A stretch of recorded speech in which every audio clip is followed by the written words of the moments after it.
call the Sheldon School Board meeting for September 11th, 2018 to order at 5:37. Any agenda amendments for tonight? I don't think so. The call that we need to make should work for 6 o'clock. Okay. Comments and correspondence from the public? Hi, Brian. I was just checking back on that sewer question, but kinda got the answer, but nobody physically went and pleaded the case to the select board. No.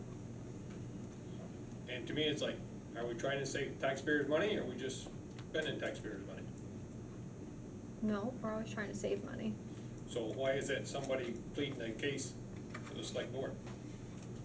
But Julie talked to Kim in the town clerk's office. But that's not, they're not the ones, the clerk's not the one in charge. It's the No, select board. and she Right. reported that the select board had no intention of changing the way the sewer is billed at this point. But nobody from the school board has physically gone to the select board to plead the case to Right. say, to try to save some money. No, and that, I was just doing the research to see if it had been done. I, could certainly write a letter if the school board wants, us to do that on their behalf. If if the school board thinks that that should be brought up. But without doing that, I didn't feel empowered to do that on my own. The perspective, and as you point out, Kim, is the clerk, not the select board, is that, it is all resident money, whether it's how much their sewer bill costs or how much their school tax bill costs. That there's definitely an impact both ways. If you reduce how much revenue goes into the water and sewer, sustainability.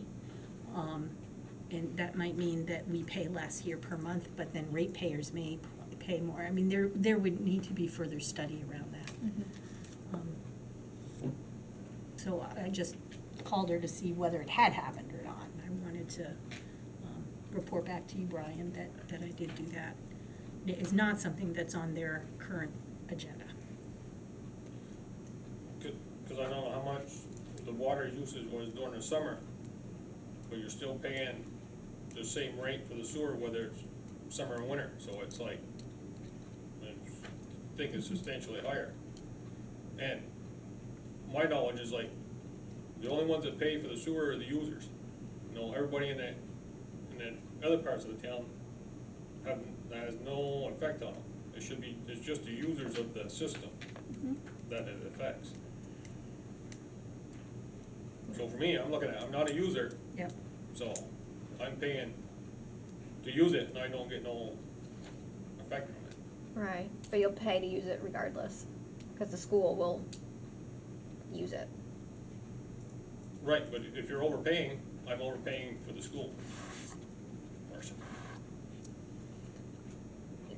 Off the top of your head, are our rates comparable to Swanton's or? I think when I looked at them, yeah, it's been a little while now, but I think so. Any thoughts? Actually, no, I correct that. I did not compare sewer, I compared Just water. water. So I wouldn't know, I'm sorry, I was thinking the other one. I'm happy to look at comparables too, but that doesn't necessarily mean that the town of Sheldon is gonna change the way they bill. Right. Right. But my feeling is, if nobody goes there in person to plead the case, that's what happens, it's like, there's no action taken. But if you really plead the case, then they take action. And that's why I'm here, because if I don't come, then nothing happens on that aspect of it. Yeah, I guess my feeling is that they've responded to us by saying that they're not planning on changing it. What do you think? I mean, Julie can write a letter, and she can check and inquire and ask formally the board and see what their response is, and we can go that route and see, not just from the clerk, but if we can get it from them and see what specifically they want to say, and we can take it a step further and check. Okay. because that was the same thing with the water. Yep. If you didn't fight for the water, that would have never happened. Mm-hmm. If you fight for it, and you make it, put the pressure on them, it'll happen. Mm-hmm. Because otherwise, it just stays stagnant. But without nobody, and to me, I'm looking at it as like, you're not trying to save me no money. Because I could see this, where the savings is, and you're not trying to do that as a taxpayer. Well, I don't think we're avoiding saving money. I think we've been going through the steps to work with them.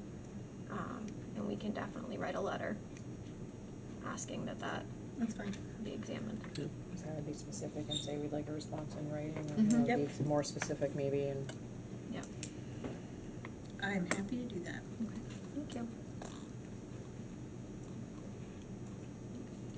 I did wanna let you know, Brian, that you had inquired last time about, fuel pricing, if Hazen had reached out to other fuel companies before we purchased fuel, or he purchased fuel for the school. He did. I was told that he reached out to Course Fuel Oils, Bluens, H.G. Berger and Son, and Clarence Brown's, and, Clarence Brown's, I believe, is where we're getting it now, and they were the least expensive. And the reason we have to have the tank is because there was no facility in town that had diesel fuel for the tractor any longer. We're not sure if this is what I'm being told. There's no, maybe the new store that's opening may have diesel fuel at some point, but they don't know that, so we had to have a way to fill the tractor. So, that's what I know right now. Okay. Did we buy the tractor or lease the tractor? Leased it. And we did gather several rates for that. Mm-hmm. Several leasing rates and several rates on different tractors. Okay. Any other questions? The Act 46, Mm. am I gonna come up, or do I ask the question? No, I laugh because that's been the majority of our meetings So lately. we do know. So, let me think of, since our last meeting. We had an SU board meeting last week, and so we're sort of, and we have some action tonight, that we need to discuss. Specifically, there are some schools that are going to, pursue litigation with the state. So we have to talk about that and whether that's something we wanna pursue as a school district. Trying to think of what else has come up. We'll be sending letters to the state on behalf of the SU, and then we have a letter for Sheldon, specific to our concerns about joining Franklin Northeast. Am I missing anything that? I think the big things are really, writing letters, asking the State Board of Education to approve our proposal to stay the way we are, or give us recommendations if there's things they want us to change, we'd be happy to do that. So that's one path. Another path would be to join this class action lawsuit that some outside group is starting. And we, of course, have to get some legal advice on that before joining a lawsuit, but that's a possibility. If that were to happen, it could involve an injunction, which could slow some things down. But we do know that the state board will make its decision by November 30th. There's conversation that decision will happen October 30th, right around Halloween time, just because it's a short turnaround between when they make their decision and then the clock starts ticking. And the expectation is schools would change their governance and be all set to go July 1st. And that's, so I think that's why they're trying to hurry up the decision from the state board. So that's really why the litigation path is a possibility, because there would be perhaps an opportunity an injunction to slow the process down. And then there's been a lot of advocacy with state legislators and folks running for public office to see if changes could happen to the law itself. Does that sort of sum it up? Yeah. And the other part of that is like, you're suing the state, what Yeah, do we get out of that? it's a good question. You know, it's like suing yourself, it's like, you can sue all you want. Yeah, yeah. So we, we'll be talking with our attorney tonight to sort of hash that out, what benefit that might have for Sheldon, so. And my question is like, I guess you have to, what the benefit weighs over the cost. Exactly. Yep. Yeah. And I think that is, that's something we'll be talking about a lot because, I would suspect it would be a significant cost. And so it's important to understand what benefits and whether it's, something that's likely to win, right? It's sort of a risk assessment in that sense. Right, and my thought on that is, or thing is, the state, they pay the bulk of the bill. That's where they want you to go, that's where you go. They're the one paying the bill. I realize it, you know, you may not like it, but if I'm paying the bill, you do what I want you to do, correct? Well, unfortunately, if the state says that we have to merge with Franklin Northeast, my understanding is there's not funding available to support that, correct? I don't know that there would be any, volunteer mergers were eligible for some transition funds. Right. Just like when people point out the fact that tax rate incentives go away, that was purposeful. It was really there to help with the cost of, bringing contracts together or making purchases that are required, maybe financial software, those kinds of things. So it was a way to incentivize the burden to make that transition. And now, my understanding too, unless we're lucky and somebody finds some funds, I think that all of those costs will be something that's done locally, though much of those costs went toward experts that were helping people through the process. So I do think that we also have the benefit of other people's experience. So we're not like the one out front trying to figure out how it happens. So there is some. I don't think it would cost as much for our schools to go through this process as a school that went out first, like the St. Alban Fairfield. But even I look at it as like, our budget's like 5.7, we pay 2.6, so in theory, the state gives us $3 million to run the school. Not only the state, but the federal government gives you money and, yeah. Yeah, we're Definitely, receiving town. you're a receiving town, you definitely receive more revenue than taxpayers pay in. Right, and I'm thinking, if I'm paying the bulk of the pay, you're gonna do it the way I want you to do it. Regardless. If I want you to paint the wall yellow, if I'm paying you to paint it yellow, you paint it yellow, you don't paint it green. Well, 'Cause you're here's not gonna hoping get they're paid. not thinking like that. But yeah, I definitely see your point. Then the other thing was like to buy the school for $1 from the town. I look at it the other way. It may be a good thing that I have root control over what's happening. Right. No, as to say the budget, I can vote it up or down.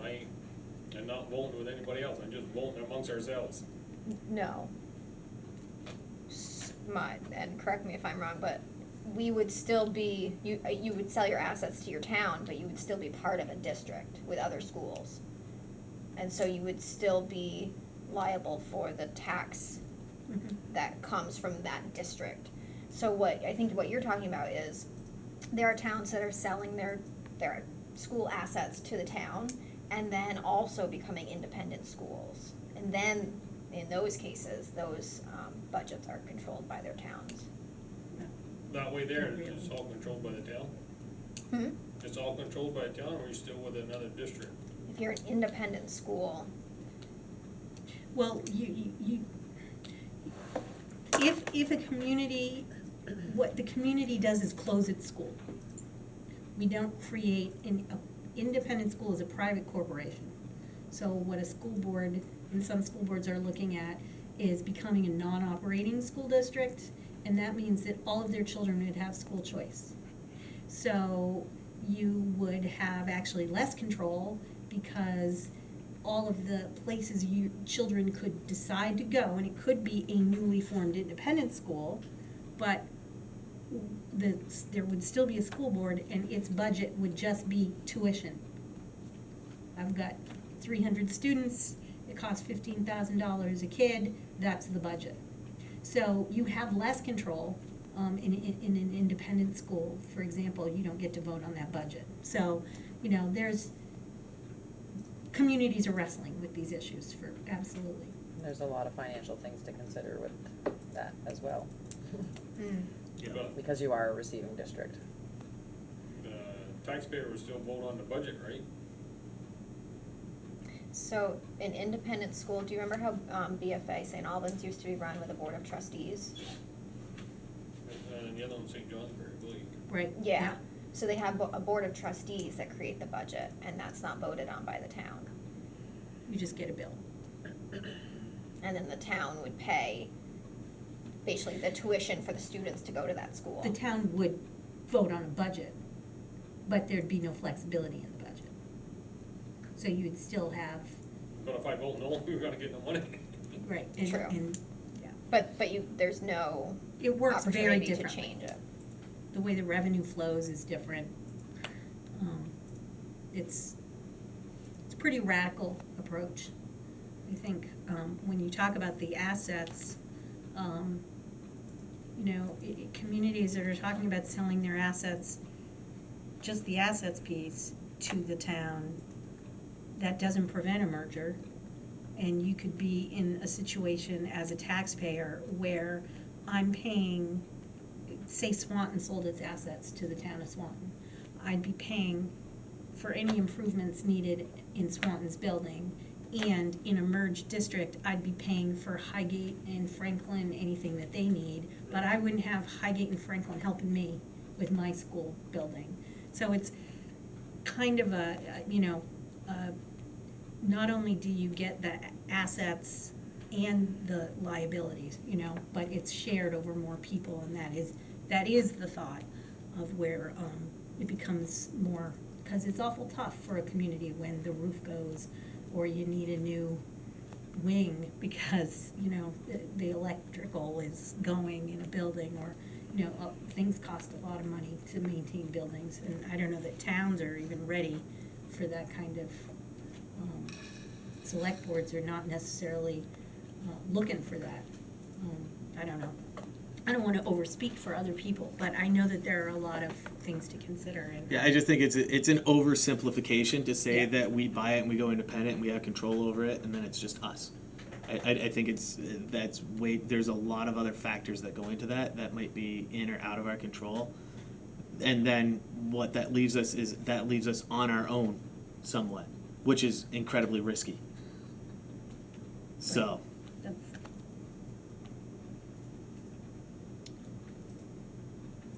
a lot of moving parts to try to figure out, especially when we don't know what the target is yet. mhm. And so our goal with the letters that we're sending to the state is to ask for a dialogue. Like, let's talk back and forth about what you didn't like about what we proposed, and are there changes that we can make to make it more, make it look like what they're looking for, that are within changes that we're comfortable with. So, But if what they're looking for is in another district, how do we get out of that? well, I think what they're looking for are efficiencies, and so if there are ways that we can make those efficiencies happen within our configuration that we have now, that's what we're trying to get out of the state board. So, we'll see what they say. And I think as a board, we're kind of looking at two things. First of all, there's the financial piece, which there's a lot of unknown to that because we don't know what the financial ramifications will be for us if we are merged with Franklin Northeast. Like, we can try to make it, but we can't really make accurate predictions. We don't know if that's going to be helpful to us. But as a board, we're also looking at how does the school function? Is it going to be best for our kids and our students too? I mean, there's financial, but we've also got to look out as what's best for our kids, our staff here, keeping the school running. And Franklin Northwest is a known entity. we have good relationships with the other schools, we know what's going on. Whereas the other one is an unknown in every aspect whatsoever. And so that's just trying to figure out what our options are, what's best, and that's kind of what we're trying to figure out here. So stay tuned. Yeah.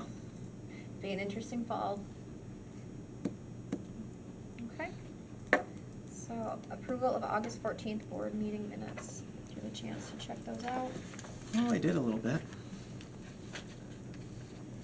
Any adjustments that you saw? Oh, that's all look at it.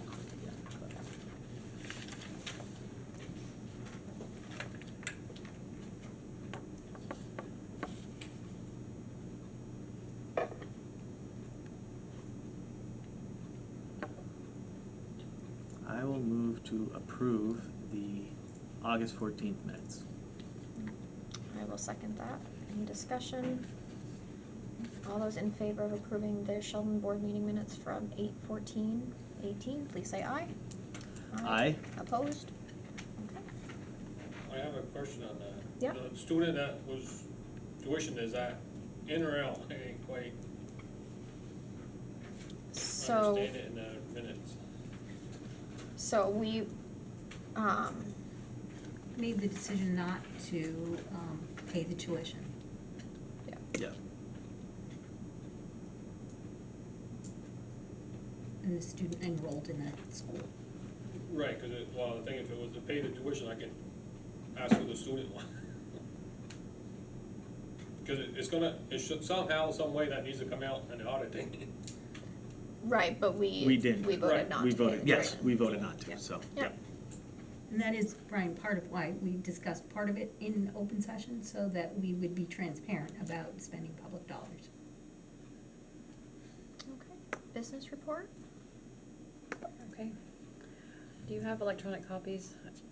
Yes. Is it- Trying to move away from making so many paper copies. If I notice you guys are all coming with these tablets now, but if I'm always happy to bring paper copies if you'd like. So this is a pretty preliminary, I mean, we're early in the year, so I've made adjustments in this financial report, which is reflective of all your revenues and expenditures through the end of August. I've made adjustments to all the new salary and benefit changes, any column movements, new hires and support staff, subbing and all those areas. In regards to revenue, one of the largest changes I wanted to point out is you'll notice on your front page that the transportation reimbursement, about a third of the way down on the left, that we were anticipating of 77,000. You'll notice I'm not anticipating any more here. What I'm doing is netting it out of your expenditures. The state is sent an email. We thought we had one more year to truly make that whole transition, even though the revenue's coming into the SU now, and it's required to be an SU contract. But we received an email a few weeks ago saying it all needs to be represented at the SU level. We're not allowed to reflect it in our reporting at the local level at all. So I'll be netting your revenue, netting your revenue out of your expenses. Your expense on the back page under transportation will be cut in half, and your revenue here will be zero. That's about all for your revenues. In regards to expenditures, again, all the salaries and benefits, tuition bills are yet to be received for the first semester. We know that can swing the budget significantly one way or the other. So we'll keep an eye on that for hopefully for the next financial report, if not the following. Let's see, I think, not a lot of other changes, that are variances from the budget if we're keeping an eye on that over under budget column on the right. I will point out that on page 5, under technology, the technology coordinator's salary, I neglected to add in the additional 5 days, and I believe that is still happening, right? And so that line will be increasing back up to what we had budgeted it for. I apologize about that. Office, page 6, the SU assessments. Again, it's gonna be a moving target. We don't have a lot of information about special ed costs. I don't know if there were huge changes from what we had budgeted and talked about in Sheldon. I don't think there's, well, yeah. Maybe one. Maybe one, okay. Well, it might be more offsetting, but Okay. there's been, With students or staff? students. Okay, so We've we had a know that lot- that's a moving target. We lots do of the best we different can. We are working on, configurations. we are working on better communication at the SU level and figuring out a better system there. So just know that I'll be updating those as we move through the year. Right now, I've just kept them flat at what was budgeted. Under the 2410 on that same page, salaries for your admin assistant and your registrar, new staffing changes have been reflected in those lines as well, but nothing too significant. You'll notice a new line, 112, under principal's office, and it says stipend fiscal year 18 owed for grant. Probably a little over, being a little over transparent here, but what happened here was the fresh fruit and vegetable grant, person who manages that receives a small stipend depending on what's available with the grant. We're moving away from that model for next year, but it was never put in for until after the fiscal year had ended. It's an administrative, I don't know if I call it an error, timing, lack of communication, I'm not sure what it was, but I wanted to just reflect that in here quite clearly that it's an unanticipated cost. It couldn't come out of the grant, it shouldn't happen again. Sheldon unfortunately didn't get that grant this year yet. We are hoping, fingers crossed, that maybe they will get it if the free and reduced price percentage grows. We can re-implement that fresh fruit and vegetable grant because it's really great. So I just want to maybe explain that a little bit, because I know we haven't talked about it in a Okay. while, but Yeah. the fresh fruit and vegetable grant is based on our free and reduced price lunch eligible students. No, the ones who are receiving benefits, who Only have ones who are well, receiving. applied and been approved for benefits. They don't have to actually take them, but they have to be approved. And, Okay. as of October 1, I believe it is. And if you can prove that you've gained over, above and beyond the 40%, then you could become eligible if there's funds left, or if not enough schools meet that threshold, then they'll keep coming down. Sheldon's at like 36%, something We're like now that. up to 44. Now, but at the But at time, the they were time, 36, so now they're up to 37, 44, yeah. so it'll depend on if there's money left, in Sheldon's, the top of the list. I have been trying to reach out to them in regards to 2 of our schools. I have had no success in getting a phone call back. Someone's unavailable till September 28th. The director. Yeah. But there's other contacts that she sent to reach out to, and I have been leaving voicemails, and Yeah. I will keep trying because I really love that program. Yeah, that's Um, good. Yeah, There's- and it's it's really worth paying a missing. stipend to Yeah. manage that program, Yeah. like, Yeah. it's a wonderful thing. And I just want to throw out there that for about a month last year, I was managing the program, and it is a ton of work. Yeah. That stipend is not nearly enough. Yeah, I see what For the they amount do of- at my school, prepping and getting it all ready, Yeah. and then organizing it, passing it out, yeah, that's a lot. It's a lot of work. It's very worth it. Our kids really miss it right now. Yeah, It's wonderful for them. So did we see a drop in our, we did, but now we're back up, but they're capturing one point in time, Right, you know, Yeah. so, you try to advocate and do what you can after the fact, but I feel like we're doing what we can, I'm trying to communicate with Yeah. them as much as we can, and I know we're Yeah. soliciting as much as we can, or we're advertising the free and reduced price lunches as much as we can in all of our schools. I feel like we're really trying to advocate for families to Yeah. to at least apply. Maybe you'll get benefits, maybe you won't, but the Right. threshold might be higher than Yeah. you think. And even if you Yeah. want to not take advantage of them, you've still been approved, but that even helps the school in so many ways. It's your title dollars, it's your after-school program, it's fresh fruit and vegetable grants. I mean, there's all kinds of ways that it helps to have a higher fresh fruit and vegetable. I did send free something and reduced price. home. Yeah, That talked about all that, Yep. what we get if we get enough information about our Right. families. And then we've been really reaching out to families who haven't turned it in, but that, that maybe, asking people to fill it out even if they're just not sure. and it's completely confidential, other than the person who's handling the applications at this school. Children enter a code at a point of sale system, and that's intentional, so that it's there's tons of discretion didn't used to be that way, to be honest with you, in the state, and the schools have worked really hard to make sure that that is the case, so families don't have to feel like anyone would be identified, that would be the case, so.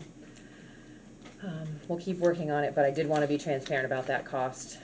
We've had a lot of transitions, so we'll just chalk it up for that, unfortunately. I think other than that,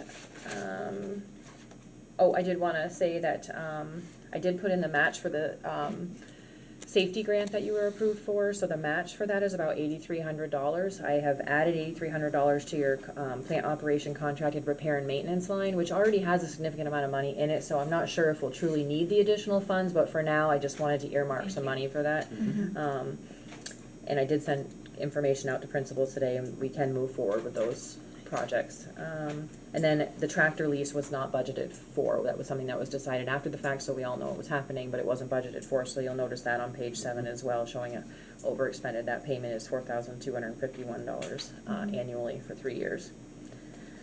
So, that's all I have right now, but I think there'll be some changes next month or the following when we get the SU assessments or the tuition bills. I'm anxious to see, because if we remember when we were budgeting, we always know there's some kids that somehow must move or something happens, so we kind of rolled the dice and reduced that number this year when we were budgeting, and I'm hoping that history stays on track and we don't, but we did reduce three students, so hopefully that works out for us. Thank you. And just one question, do you think that, since Emily's not here, if I left this at the school, Christy, we could get a signature on this? It's already been approved, it's just they didn't like the additional paper that I added, even though that's what they told me to do. It's just the resolution. I can email her, but does she come to the school, at all? No? Not Hallie takes it off. I can just email her Yeah, and work on it then, okay. I just wasn't sure if she came to pick up kids or, okay. All right. So we will move review of warrants to the end, but we can approve this number. Review of bills to the end, Review of yeah. bills, sorry. But we'll do warrants right now. So, that number? Mhm. Like to move to approve the warrants in a total of $322,317.57 For the month of August. for the month of August. I will second that. Any more discussion? All right, all those in favor of approving the warrants for the month of August for $322,317.57, please say aye. Aye. Aye. Opposed? All right. So, we have our phone call with our attorney at 6:15? 6? 6. Okay. So I would entertain a motion to move into executive session where premature public knowledge would clearly place the board or other party at a substantial disadvantage for confidential attorney-client communication made for the purposes of providing professional legal services to the body. I would like to move to go to executive session. I will second. All those in favor, please say aye. Aye. Opposed? All right, we are in executive session at 6:11. Thank you for bearing with us. So we have had a meeting or a conversation with our attorney based on the request for us to consider whether we want to enter into litigation or class action lawsuit that has been presented. And so I would entertain a motion at this point to enter into the class action lawsuit. And I would not like to make a motion. Okay, discussion. I'm not sure how much we can What's up to you? I we mean, you know, openly, I think your conclusions and your thinking. yeah. So our thought process at this point is that we haven't seen a lot of opinion, either for or against litigation for Sheldon to enter into a class action lawsuit. And so without clear public opinion as to what taxpayers want, it wouldn't be appropriate for us to enter into a class action lawsuit on behalf of the town. And so it's our feeling that that's something we will not do at this point. Can I ask who the lawyer is? Can we talk to him? So it's our school attorney, Lynn Blackman and Meninsky. Meninsky. From where? Lynn Blackman and Meninsky Meninsky. Burlington. correct. And they're not the ones involved in the class action lawsuit. That's a consortium of lawyers. But the board wanted advice about the risks associated, and financial obligation associated with joining something.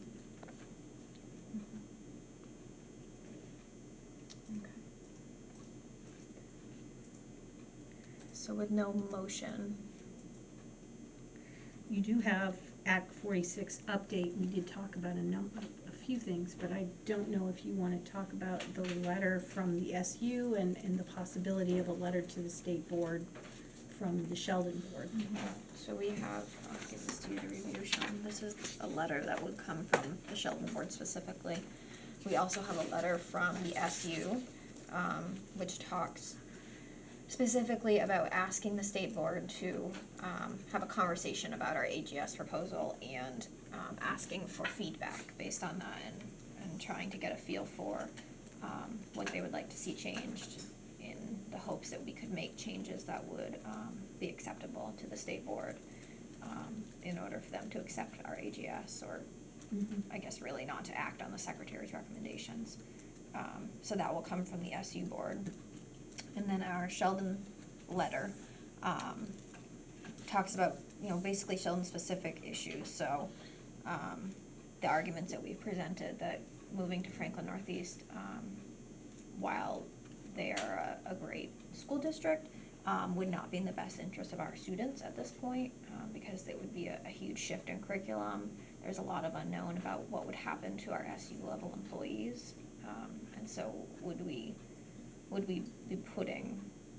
lose those employees having to move to another supervisory union or supervisory district?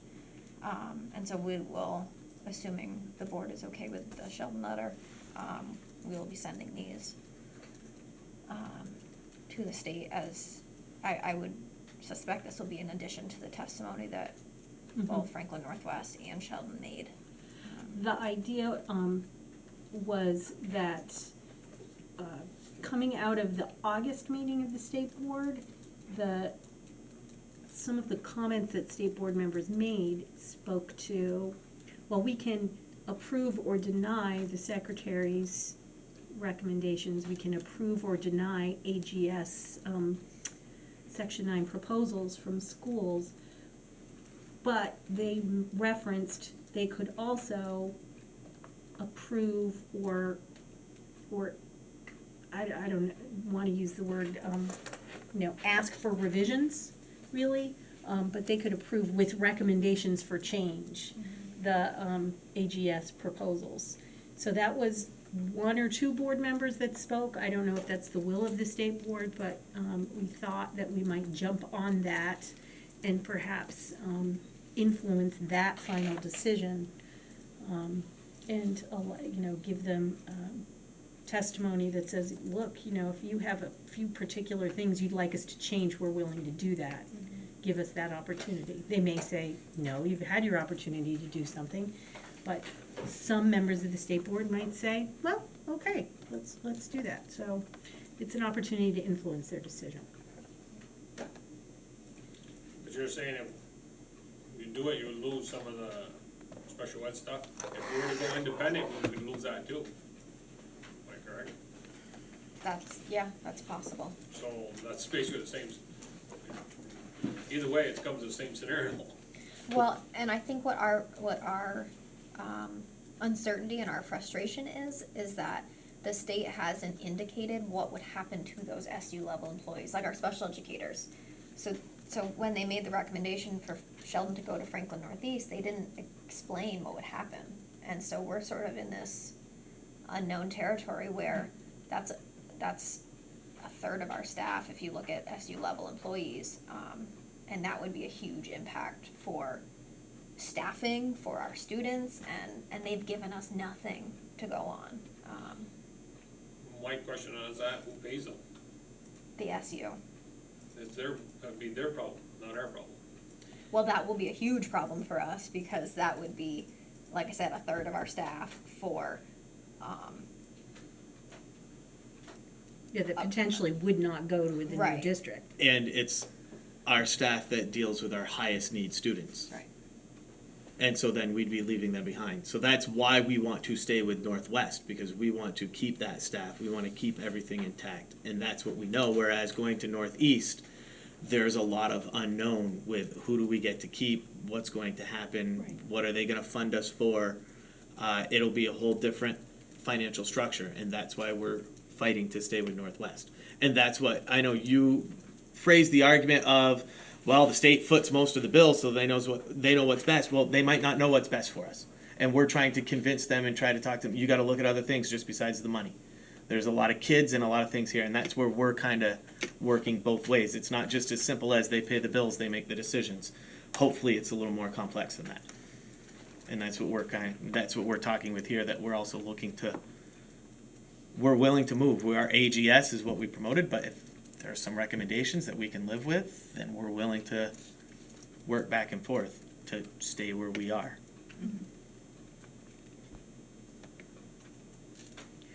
So if you wanna give me feedback on that letter too, I mean, I just put information in there because you had been talking about the geographic isolation as a possible argument, and that was not one that was made necessarily in, so again, I wasn't trying to argue the whole case that you folks made in, Newark or through any letters, but that, you know,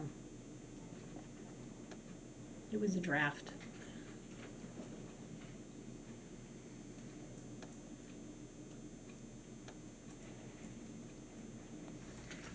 I like it because I think it adds another argument, like another layer of concern that we hadn't, like you said, like we hadn't addressed. And I guess I look at it, not knowing what the state's looking at, but this at least gets to a point of one of their, I guess it hits at their language and things that they're Yes. looking at. This is geographic isolation. This is one of your points that you're looking at. So that's what we're gonna argue. Because maybe some of the things I was just talking about isn't a concern of theirs. But this is something that they've mentioned, so kind of using their, I don't wanna say use their words against them, but kind of use, Yeah, we used language from the act itself and Yep. some of their reports. argue in their own language, I Yep. guess. Okay. Thank you for Yes. drafting that. Okay. So, Do we need to move to accept that and send it, or is it? You can. yeah, If you want to. because we did at the SU level. I will make a motion to accept this letter and send it to Krista Hewling on behalf of the Sheldon District. All right, well, second. Any further discussion? All right, all those in favor of sending the letter on behalf of the Sheldon School District, please say aye. Aye. Opposed?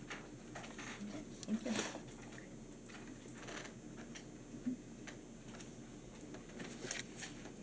What am I doing? Okay, so looks like principal's report is next.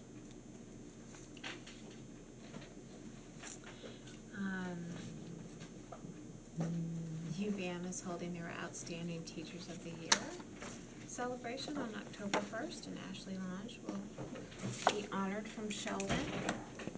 It's very exciting. We just started with some middle school electives. There's 2 different electives. There's a Monday, Friday offering and a Tuesday, Thursday offering. Our UA teachers are involved, as well as all of the 4 core team teachers. So our students are, one of the problems that we were trying to correct last year was that during our what you might consider an intervention time for middle school was also when middle school went to band. So any student who went to band didn't have access to intervention, so we had to try to grab them at another time. And that just is challenging and not necessarily equitable. So So we decided we wanted to just, kind of, I don't know if I would say pilot, but we wanted to try some electives and see how that worked. And, the staff was really creative in terms of some of the things that they came up with to work with kids and really trying to find lots of different kinds of opportunities. So opportunities for kids to be able to move around if you're the kind of kid that really needs to, you know, do some movement while you're learning. Some things that are much quieter that, you know, may cause you to have a moment where you can relax and de-stress, but also that band is one of those. And while you might look at this list and say, oh, you know, it's too bad a band kid can't also go to studio art. It's like, Right. well, I don't really know how to make everything happen, right? So this is just one possibility. So band, studio art, sportsmanship and teamwork, mind blown, which at first I was like, what is mind blown? But it's like topics that baffle the mind, like Jurassic Park and genetic engineering. So they're talking about, you know, stuff like that. You know, does alien life exist? And what might that mean? You know, so just lots of different topics. They brainstormed different ones, and their first one is Jurassic Park. And, you know, that's what it's called. So genetic engineering, they're talking about that tomorrow. It's Tuesday, Thursday. Trail maintenance and understanding, so that's work in the Sheldon Forest.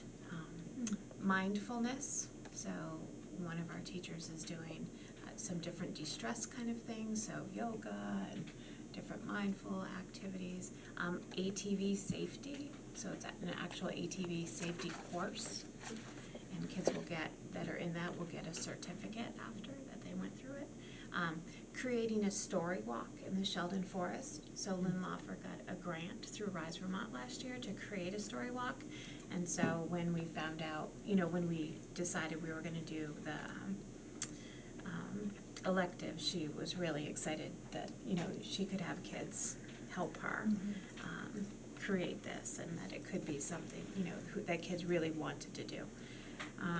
Social media as a means to shape a narrative. So there is a group that is going to be posting on the Sheldon Facebook page different things that are happening in the school. They're going to start with some of our new staff, and they're going to interview them and do a little profile on Facebook. So they're talking about social media in lots of different ways. Street art, common street art, and needlecrafting. So those are the ones for this first 6 or 8 week rotation. And then some of those will stay, some will change.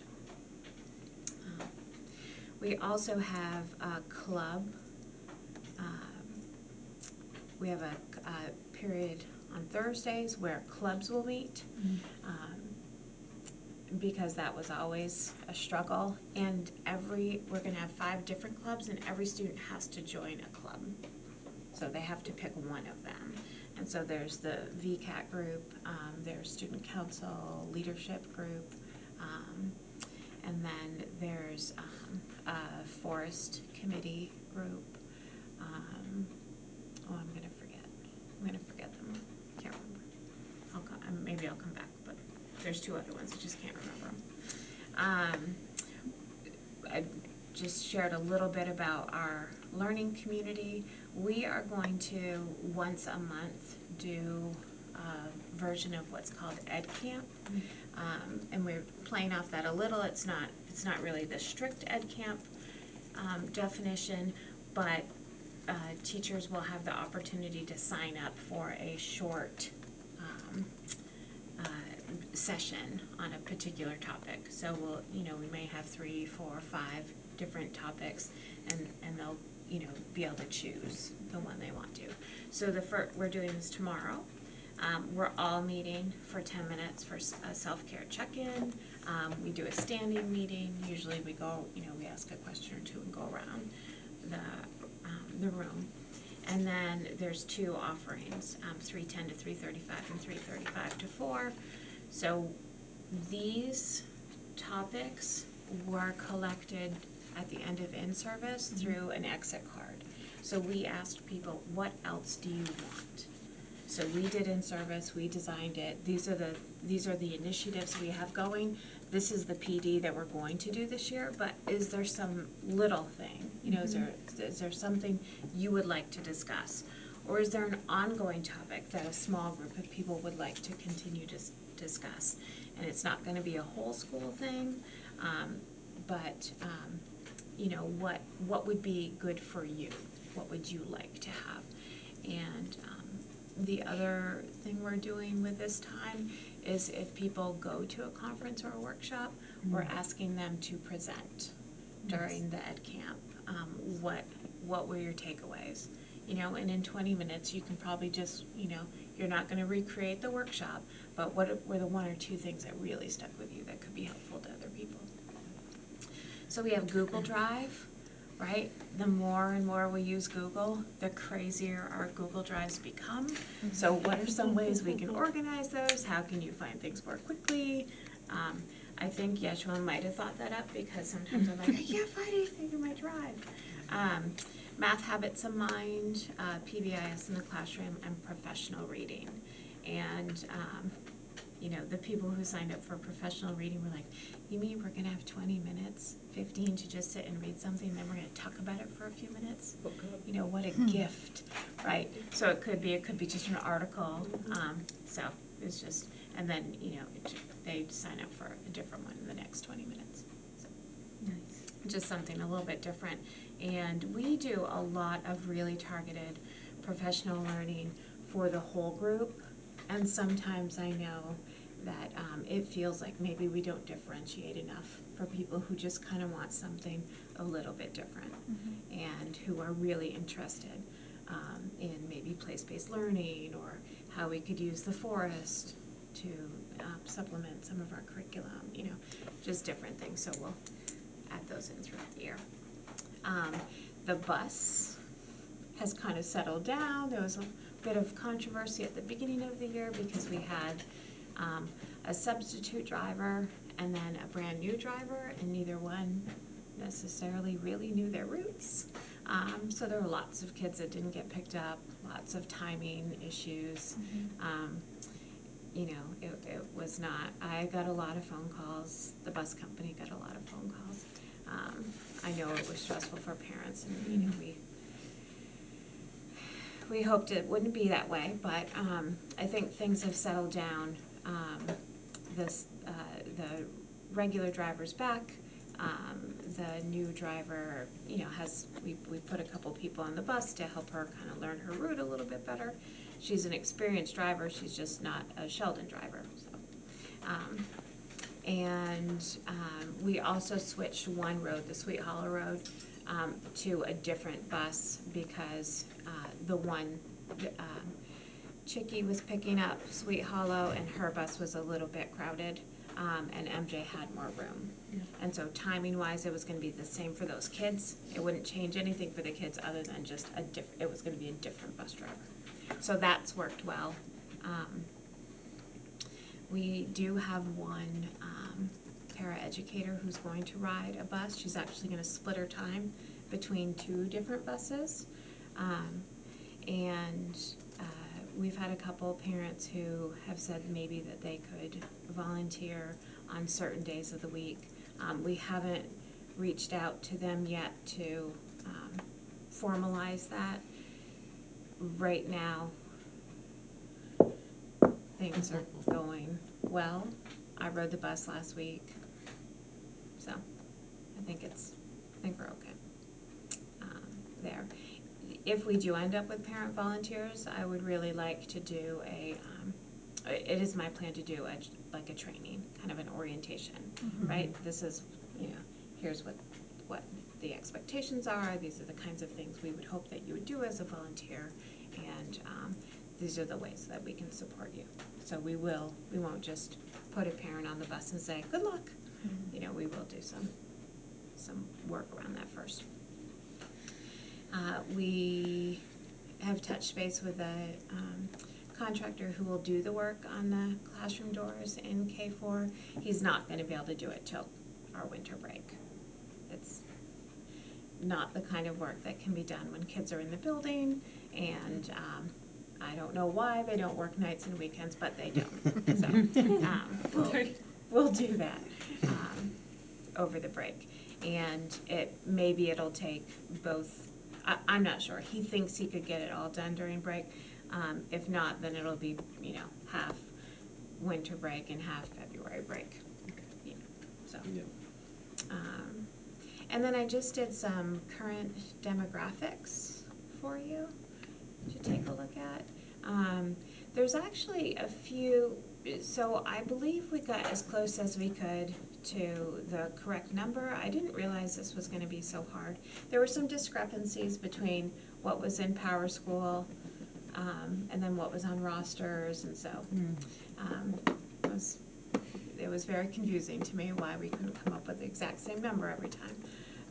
But we're about 267 right now, which is a little higher than we were last year. And that's just K-8, that's not counting preschool. All their information is not in Power School right now, so I couldn't get that. We have 56 students and plus 2 in process, supported by with an IEP, which is 22% of our population. About 118 students accessing free and reduced lunch benefits, and that's 44%. We had 14 students who were here last year that didn't come back to Sheldon, and we have 21 students who joined Sheldon, approximately. It's, changes every day, and it really does change every day. It amazes me sometimes. I'm like, oh, hi, new student, day 1. Let's find a home for you. So, just the nature. And when I looked at where students were coming from, it's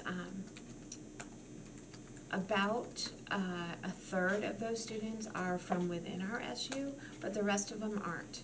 And there's actually a lot of students who are coming from Franklin Northeast.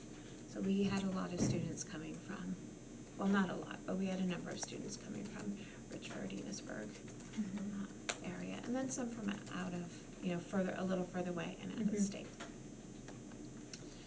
So, and then just get some calendar updates. Our open house is September 27th, Thursday, September 27th, 5:30 to 7. It is gonna be a barbecue, and we're doing that in partnership with the Sheldon Fire Department, and so they will be here as well. And we'll have our regular open house and book fair, and then, PTO meeting.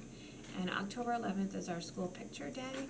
We switched to, we're now contracting with Sean Coral of Cold Hope. So we had a contract with Life Touch for, it was a 3-year contract, and so that ended at the end of last year, so.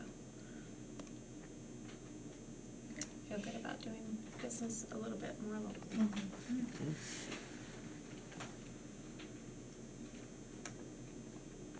Okay.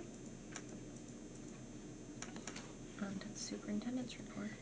So I hope you saw the newsletter. It's a lot because I'm trying to have all of the sort of departments report out. And at the SU board meeting, if they're present, they're doing a little overview. Things I'd like to highlight, first off, there is a Vermont School Board Association Superintendent Conference, October 18th and 19th in Lake Maury. It's always a very good conference.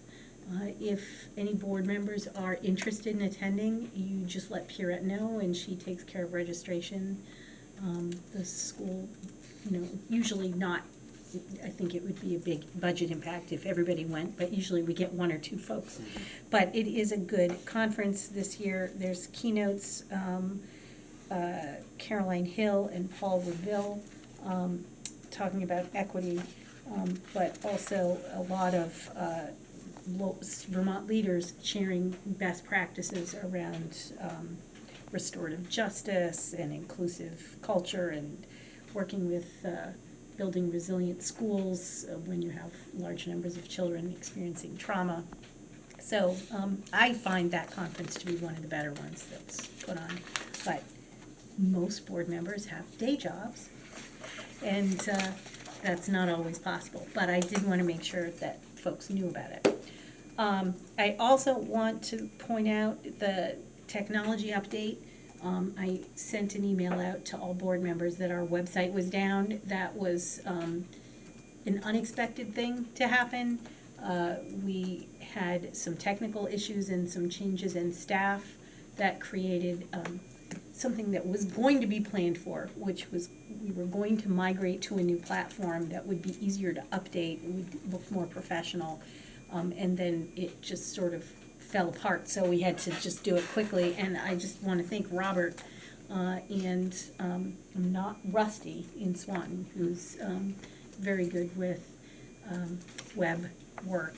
And they spent a lot of nights trying to, first off, make sure that the board minutes and things like that, those links were up. It's still not what we want it to look like, but the information that's required is up. I also wanted to make sure, and I think that you should have the link on your school website for the videos from Channel 15.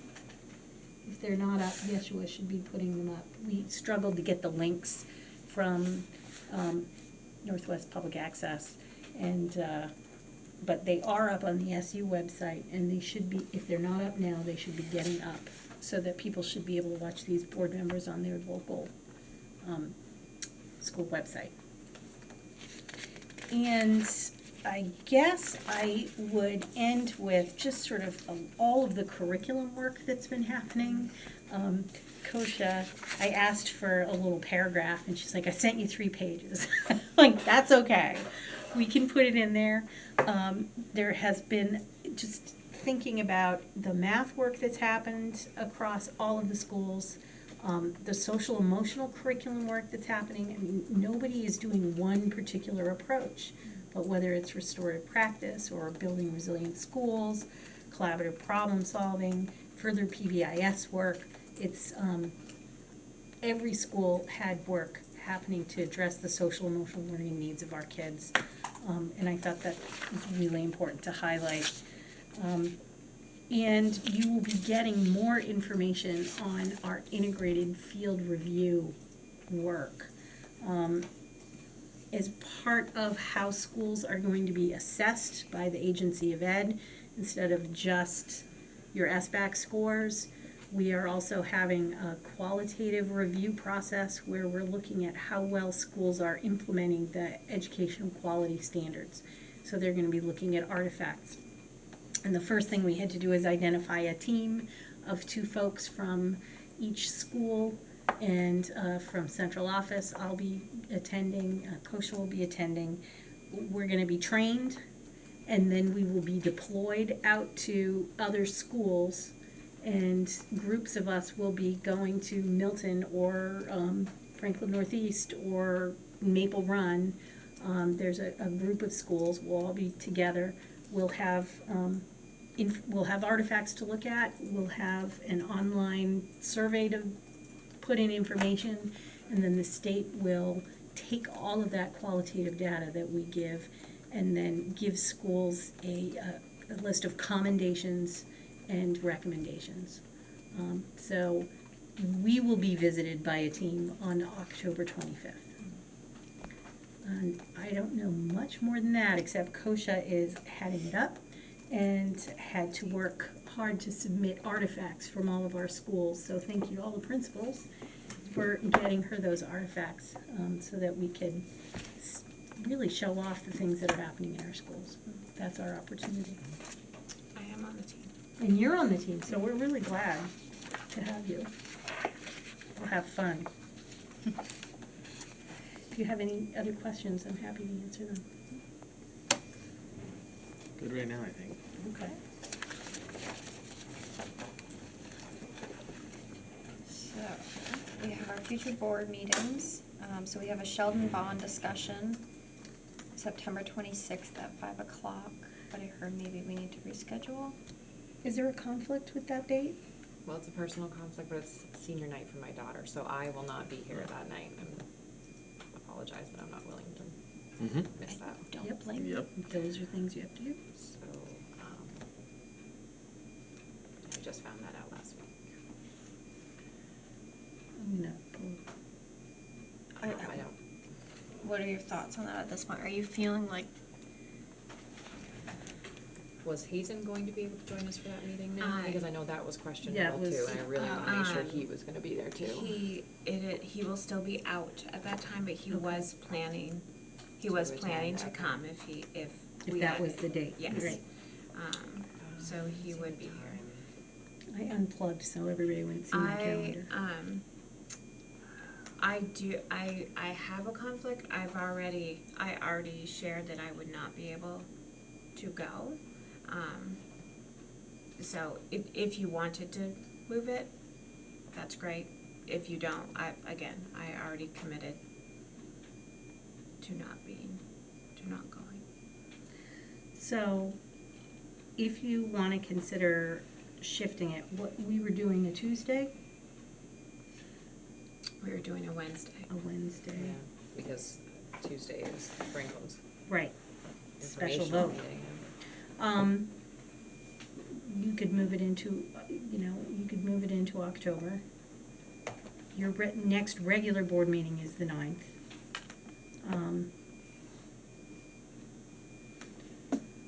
So I don't know what you're looking to do, whether you wanna have it sooner, whether you wanna have it later in October. I mean, at this point, I'm feeling like it's important for both of you to be there just because Right. of the expertise that you're both bringing to the table.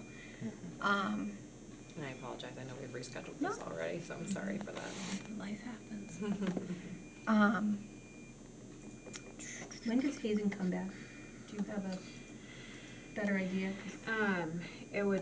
It is the next week. I think it's the next week, but that's, Tentative. Yeah, tentative. Alright. He needs a doctor. Um, He needs a doctor's. Right, pending all of those So things. first, my daughter's also having surgery on her ACL, so I'm sorry to keep making this a personal problem, but there's those things I can't miss. So, but that's only one day. The rest of the week I could. And Wednesdays were better for you, Sean, right? Well, if we're going into October, things change a little bit because we're pretty much done. I mean, there's a game on the 6th, but that's a Saturday. We'll have practice that week. I don't know how much longer we're gonna have practice, but after that or before that, so it's a little more flexible at that point if I'm out of September. We have an SU meeting on the 3rd Yep. and our Sheldon School Board meeting on the 9th.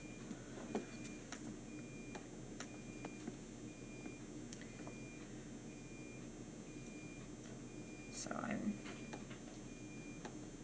I'm open.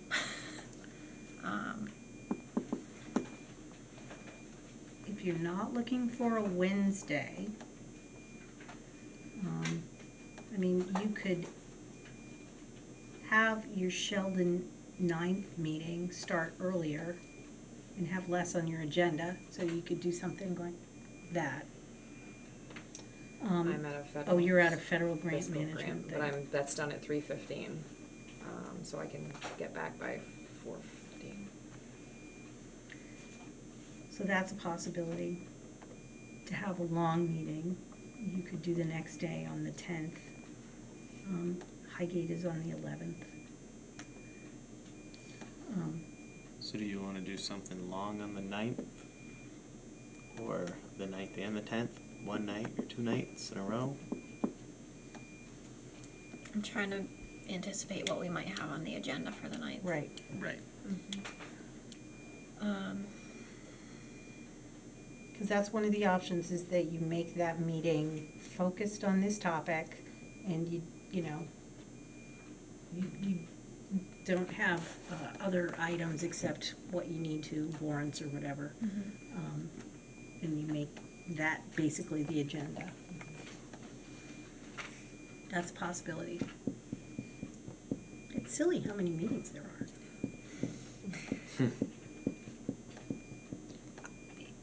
I mean, I don't know, not sure how much is going to change in what we know now between the 9th. I think after that, Right. there might be more. 4:15 might be hard to get people here Yeah. afterward. It might be, the one thing I don't know, I didn't check, is to see, I had leadership today till 4:40.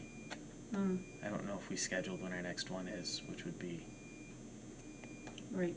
potentially the same Tuesday every month. Tonight. Okay. So, Would it be safer to say the 10th then? To So keep your meeting on the 2nd, or on the 9th, and then another one on the 10th, is that what you mean? Yeah. yeah, we might have to. and maybe we can be strategic and make the 9th meeting short Mm-hmm. Right. to be fair to you guys. Yeah. What about the 10th at 5:30? What? I'd probably, just for me, 5:30, so I can actually have some kind of snack. Again, I'm 4:40 every day for faculty staff meetings on Wednesdays, every Wednesday. Gotcha. Okay. So, give me some time to maybe get something to eat before I come here. Okay. Or you guys would hear my stomach growling the whole time. Bring snacks. Yeah, I have to bring. All right. But, so, I don't know, 5:30? That's fine with me. Does that work for you guys? Yep. On the 10th. 5:30 on the 10th? Thank you for that. Yeah. Yes, thank you. And My dad's gonna be thrilled. we'll be purposeful about keeping the meeting before later. Okay. So, I'm just gonna go through that list again. Our Sheldon Bond vote meeting will be October 10th at 5:30 here at Sheldon. Our next Sheldon School Board meeting is October 9th at 5:30 in Sheldon, and our next Franklin Northwest Board meeting is October 3rd at 6:30 in Swanton. Can I just do a quick amendment thing? Because we met just before the meeting, Christy and I, with your PTO group, and I had forgot to mention that in the business report. Just to make the board aware, we're consolidating or absorbing the PTO account as we have with other accounts into the Sheldon financials, so to speak, and they will be absorbed into the student account, and tracked separately for that purpose, which is a good thing. We'll be following the same procedures that we do for the other bills as far as student activities are concerned. We talked about, because some of these things need to happen in a very timely fashion, possibly, if the board is okay with it, getting a P card for use by the PTO group, at least the core group, I guess, the board, so to speak. Right. That would be signed out if they need to go make a purchase and then sign back in. Again, they'll be filling out POs and all of that. That will be going to Christie, and there's more than one person involved, and Kaylin will be involved as well. All will be automated in the system, but I wanted to get your permission to have another P card issued, or get your thoughts on that. So Again, it would be within your corporate limit, so I'm not asking you for a motion to increase your limit, but just to get access to another card. And it would be a Sheldon P card, it wouldn't be a PTO. It would be a Sheldon, I will probably name it a Sheldon PTO card. It will help with tracking expenses as well. That's a, recognized practice. We have a procedure for using P cards, so it's better than the reimbursement process. But yes, it would be a Sheldon corporate card under your account. We talked about a $2,000 limit, I believe, on that card, again, within your corporate limit already, your monthly spending limit. I'm comfortable with that. I think, especially if it brings more transparency to how funds are being spent or I think access. it's more in line with how we're utilizing funds, so, yeah, okay. Thank you, sorry, I forgot about that earlier. Sure. Okay, was there anything else? Alright, I'll entertain a motion that we adjourn at 8:15. I would like to make a motion to adjourn the meeting at 8:15. I will second. All those in favor of adjourning the Sheldon School Board meeting at 8:15, please say aye. Aye. Aye. Opposed? Okay, thank you.